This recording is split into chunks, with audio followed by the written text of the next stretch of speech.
Welcome to Toffee TV. I'm delighted to say I'm joined by Paul Nealon, massive Evertonian, and of course, the man on Irish Football Fan TV, the main man, the face of it. Look at his little smile. He still looks. He's still partying from a Troy Parrott 96-minute winner. Don't you worry about that. Look at that smile. Paul, how are you? Mate, it's been the best week. Probably the best week of my life, to be fair. I've seen a lot of lows since I started this channel up, but that by far outweighs the lows, those highs. So yeah, it was unbelievable week being there as well, seeing both games, seeing him score the 5 goals, and kind of for someone who I've struck up a relationship over with, over the years. It's really nice to see him getting his flowers and really coming of age. Just quickly before we get on to Troy Parrott, who we are here to have a chat about, going into those 2 games, Portugal at home and, having to go to Hungary. What was were you confident? It was needed 2 huge results, didn't he? Had you all but given it up? Yeah, I won't lie. I was at the Aviva and I was sitting there thinking, going, what's the point?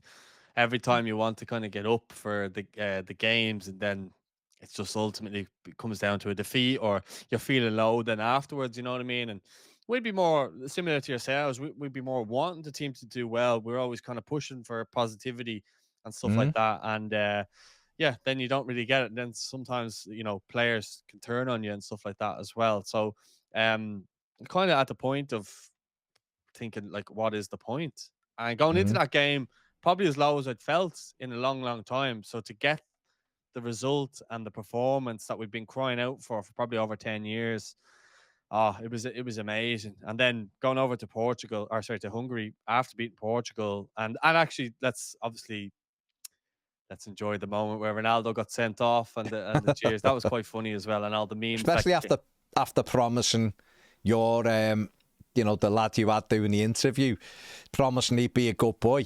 He got, well, I suppose he was true to his word. He was a good boy for the Irish fans and Ireland, getting sent off after an hour. Yeah, it's funny because that's probably going to be his last ever appearance at the Aviva, So look, and he shook the manager's hand after squaring up to him, which was a bit bizarre, as if to say, I've done you a favour here, but we'll absolutely take it. And then everyone was like, well, hang on, we've just beaten Portugal. There's a bit of faith here. There's a bit of optimism that we could potentially go to Hungary and get at them. And the optimism went out a little bit out the window after 3 minutes. But then, Ogbene done quite well to latch on to a ball over the top, and he won us a penalty. And then I'm not messing, but I've been to a lot of stadiums, and I've been to a lot of like atmospheres and intimidating atmospheres, and that was right up there. Like, I was impressed by the team's psychologically. I was impressed by the team because they went there and they didn't hide. And I was talking to a lot of fans as well over there, and fans of the channel and stuff like that, and they were all saying how, it was an intimidating atmosphere, and they felt like shrinking in the ground. And for Troy Parrott, the ref didn't even blow the whistle, and for him to still have the nerve to score at that time, that was huge for us, because then we were able to kind of get back into the game. And I did think, if the way the game looked like it was heading before that, it did look like their fans were getting on top of us, and we looked a little bit afraid. But then to get the equaliser, but then they scored again just before half time, a worldie, Varga, who plays for Robbie Keane's Ferencváros. So at half time, 2-1, and you're thinking, oh no, like I don't see us getting 2 goals. Now Finn Azaz, that lovely ball into Troy, and again he shows all the composure and confidence that he's had, and he puts it away like he's been doing pretty much the last 2 seasons with Alkmaar. But he just shows unbelievable composure. Don't think anyone else on the Irish team would have that type of finish.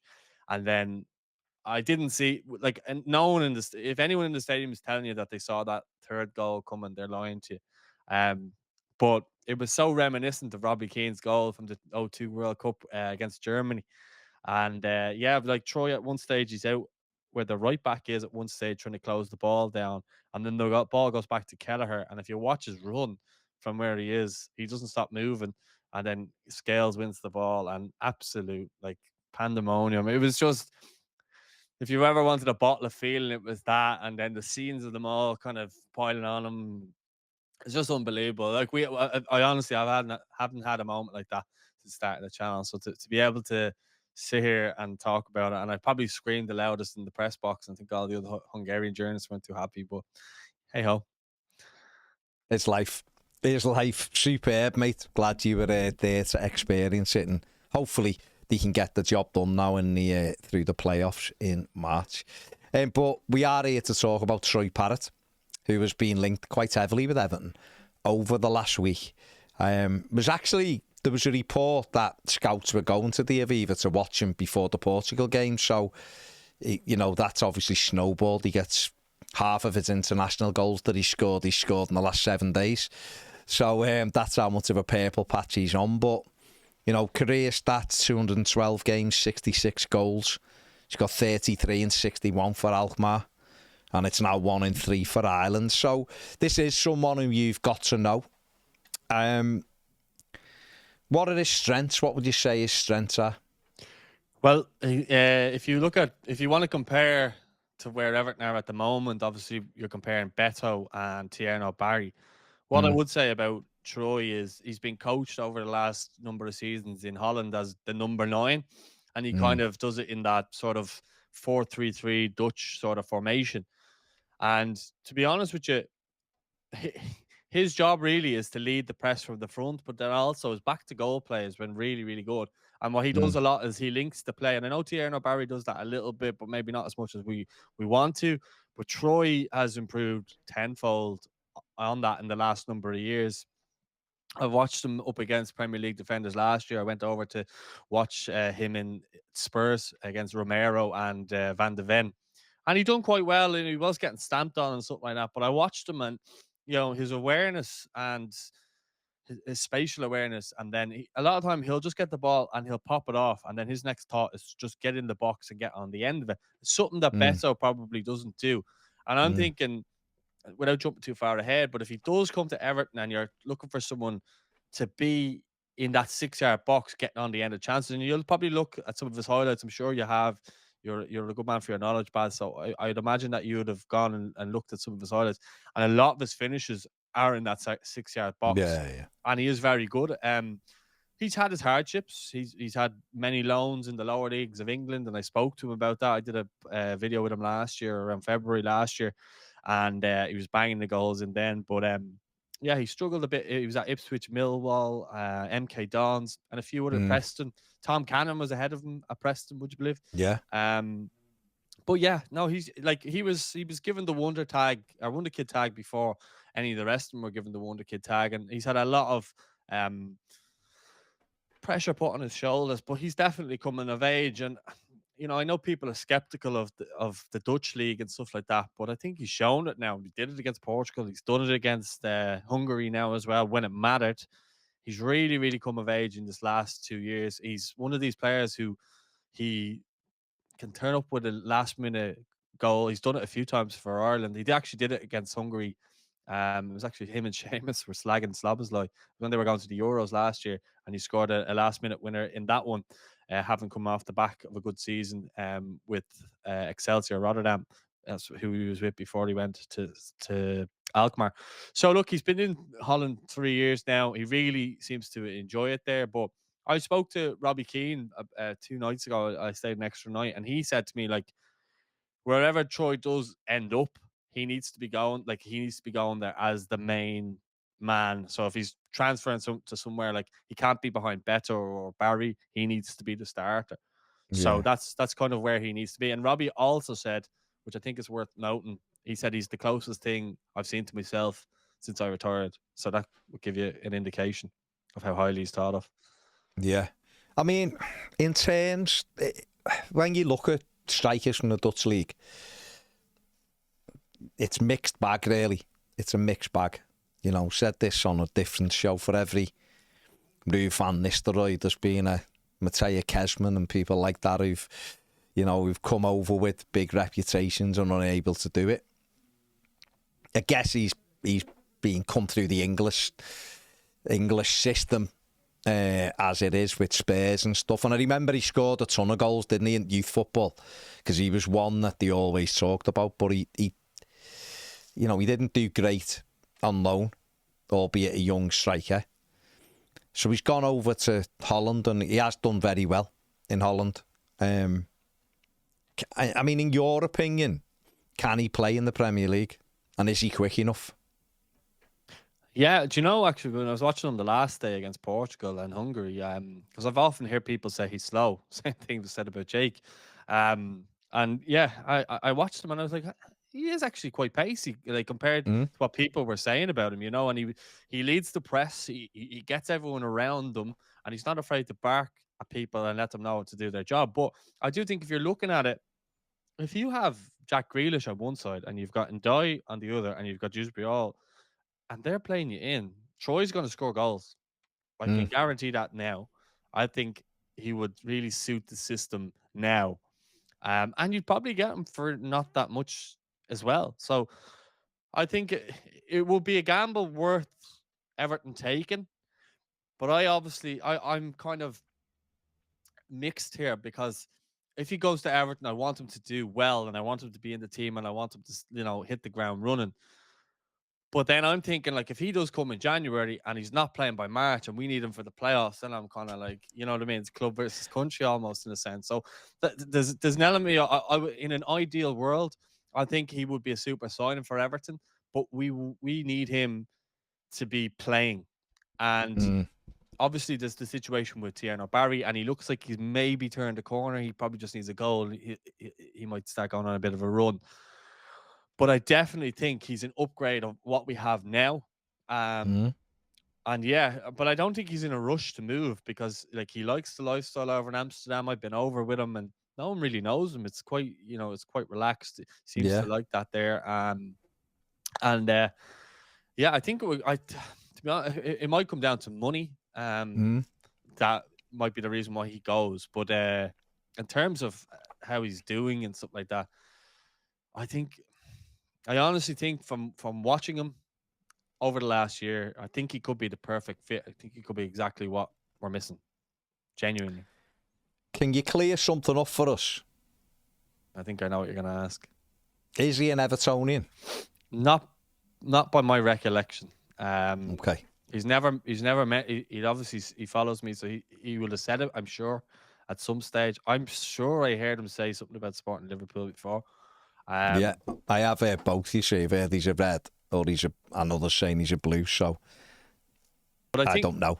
I think what would be key, Baz, here is Seamus Coleman absolutely loves him.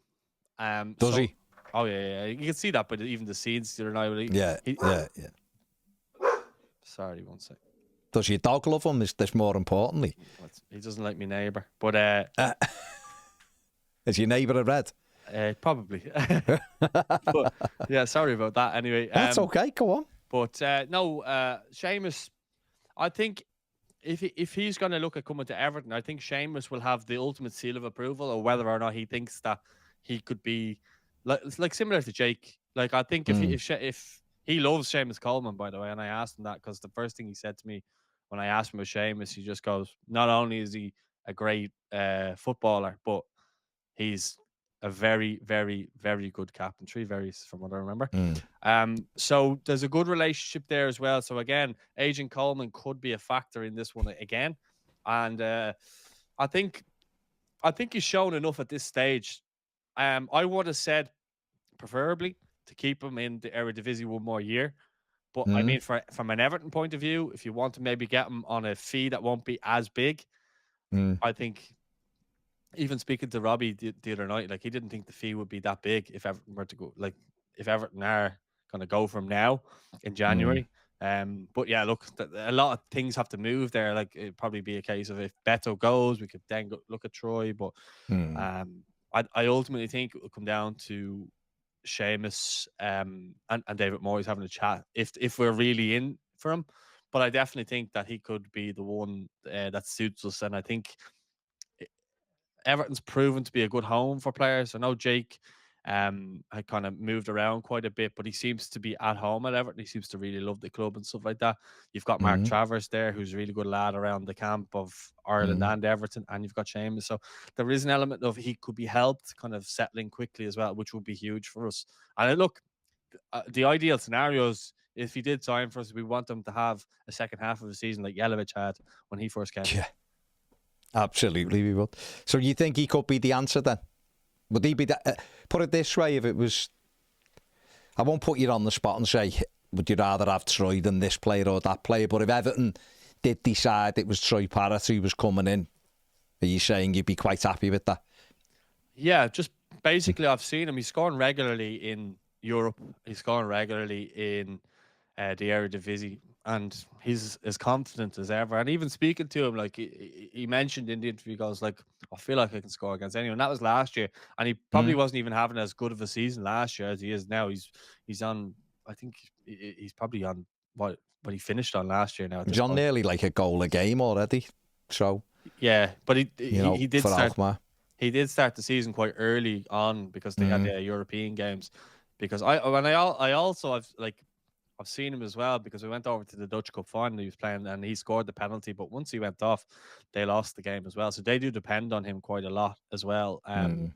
And look, he's always been the kind of wonder kids from underage level all the way up. He's always been the one that people look upon to deliver at times. And what I thought was really good and what he said, I don't know if you saw it on the interview he did with RTE, which is like the national broadcast over here, but he'd said about the penalty and he was asked about the penalty he took and he said why it was such a long wait. And then he said that it's because the ref never blew the whistle and he had to look at him and he told him to go ahead because he told him to wait for the signal. But what he did say was, how come you were the one to take the penalty? And he goes, I would rather be the one who takes the penalty and miss and take the pressure off anyone else on the team than let me be the one to take the penalty and have the pressure. So that for me just shows the level of maturity he's at now.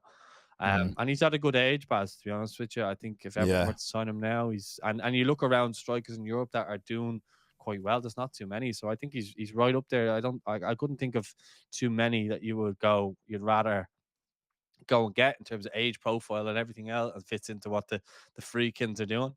But ultimately, as I said, I think it would come down to a recommendation from Seamus, just to seal the deal. I think.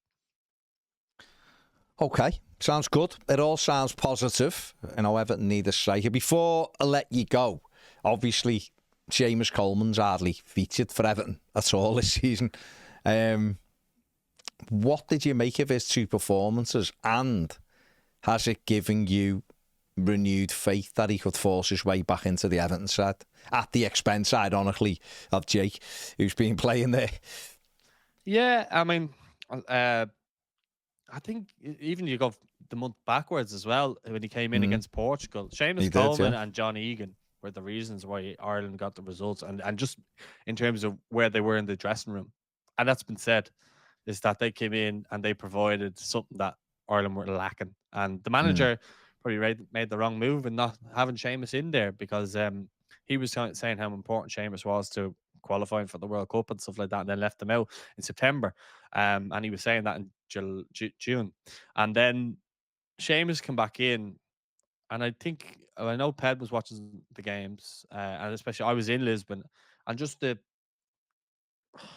composure, the calmness, and the leadership he showed away from home against Portugal for a player who hasn't played at all. Like I know he's played bits and bobs, but hardly anything. To come in and deliver, and I think if he stays on the pitch, we get the draw in that game. Not that it matters now. He played mm, another 60 minutes against Armenia, led it, and then the past two games, he's just been unbelievable. I struggle, and I've listened to a couple of your podcasts as well when I was away, and I always tend to listen to them on the planes and stuff like that. They help me get through the flights. But yeah, I have to say, I I do wonder how he can't get in the Ireland team, or was he saving himself for the Irish team, or maybe that was an agreement that he had with Moyes at the start of the season that if my country needs me, I'm going. I don't know, mm, but obviously now mm, now he's free to play.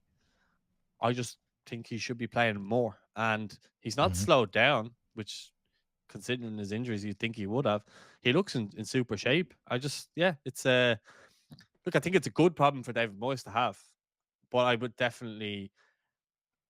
like to see Jake at centre back. I think he's shown over the games with Ireland how good of a centre back he is, and I think that Seamus should go back at that natural position. Although I do like James Garner there as well, but I'd like to see him in midfield in his natural position, and I think it would provide a lot more balance to the team. I'd be interested to see how him and Ndai would link up on the right hand side as well. I think it would be interesting. So yeah, a bit of a long answer, sorry, but No, it's fine. I mean, just finally then. So Jake O'Brien's obviously been centre-back, and we've hardly seen him at centre-back. He's been a couple of sort of Carabao Cup appearances as a centre-back for Everton, but what have you made of him? And has he just sort of reaffirmed your belief that he can play centre-back for Everton in the Premier League?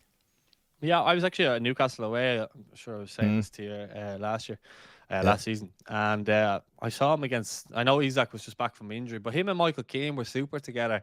And they finished the season quite well at centre back. And that was when it gave me confidence. I know he wasn't great over in America.